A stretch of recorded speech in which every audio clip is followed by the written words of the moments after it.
it's really only two teams. Yeah, two teams holding the ACC up, I would say, and that's Clemson Yep. and Florida State. Yep.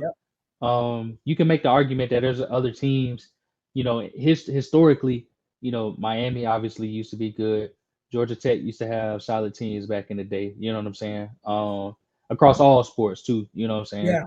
But you leave, Clemson and Florida State leave. You're left with God, Wake Forest, Pittsburgh, Syracuse. Syracuse. You know what I mean? Like you kind of left with teams all over the East Coast that are good in various sports, but don't, aren't really what I'm saying, big time programs like Clemson and Florida State are currently. Right. So, like I said, again, it'd be really interesting to see what happens in the next couple of weeks, next couple of years, with Clemson and Florida State trying to lead. Um, I know you mentioned it to me last week that the Big Ten was also in the running for Clemson, and then I know the SEC was looking at both Clemson and Florida State as well. So it'll be interesting to see, man. And really, you're gonna have these super conferences. Yeah. At the end of the day, you're gonna end up having kind of like what me and you talked about it too. You said basically, the college football might as well go to AFC and NFC. Yeah. You got two huge conferences, everybody competing for the same thing. And I did want to pose a question to you too. Speaking of like super conferences and things like that, how is this going to affect bowl season? Yeah. Because I'm thinking about, what 2 years ago we had USC and Ohio State, I believe, playing in the Rose Bowl, right? Or was that last year or something? That This was was, I know you know. So 2 years ago, it was that great game with Ohio State and Utah. That was amazing. right. So it wasn't that year. It might have been a few years back, like maybe like 3 or 4 years ago, maybe. I'm Yeah, not sure. But yeah. but either way, I mean, they probably not gonna meet in bowl season unless it's for a championship game. You know what I'm saying? Right. Because they play in the same conference. So Right. that's another thing I'm thinking about. Like you got two big time programs like this year. Remind me if you can of the college football playoff. Who was the fifth and sixth seed? I know USC was one of them, I believe, Yeah, USC was one of them. Yeah. and then the others Um, was it Alabama? yes, it was Alabama with 6. Yeah. Okay. And see, they could have, you can make that work. But let's say, like I said, let's say it was a USC and a Ohio State.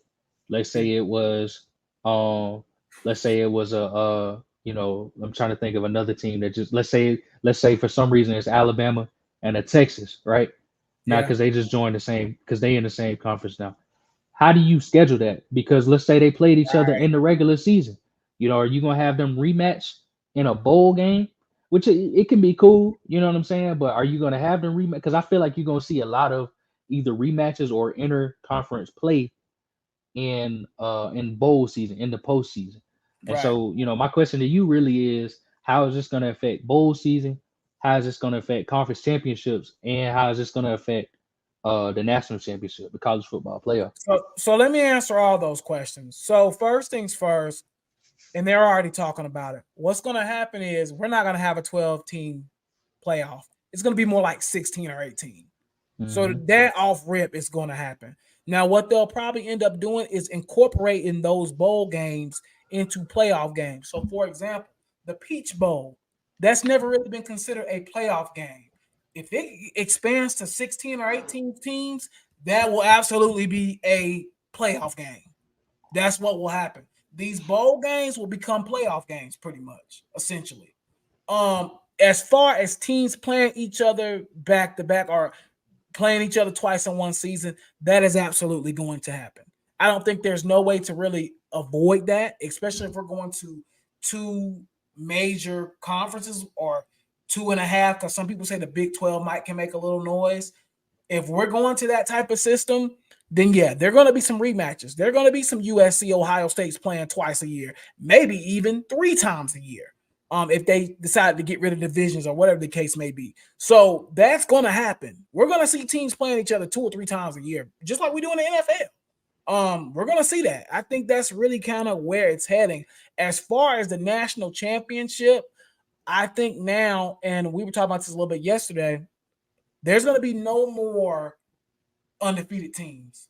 That's over. Like if this happens, that is completely done. There will be no more completely undefeated teams, and here's why. Even Georgia, everybody loves Georgia. Georgia's amazing. Georgia's great. I don't think nobody denies that. In this new playoff form, and in this new, let's just say they add Clemson and Florida State and everybody like that. Georgia is not going to run through LSU, Clemson, Alabama, Florida State all back-to-back weeks. They're losing to somebody, bro. I don't. They're getting beat by somewhere on that schedule. They're not going undefeated. So I think those days of going undefeated are going to be done. So you probably can get in the playoffs now if they extended to 16 people, 18 teams. You could probably get in with 2 losses. You could probably get in with 3 losses if if you lost to the right people and it wasn't a blowout or whatever the case may be. You could probably get in. But I think that's just where we're heading. We're heading into a NFL type of setting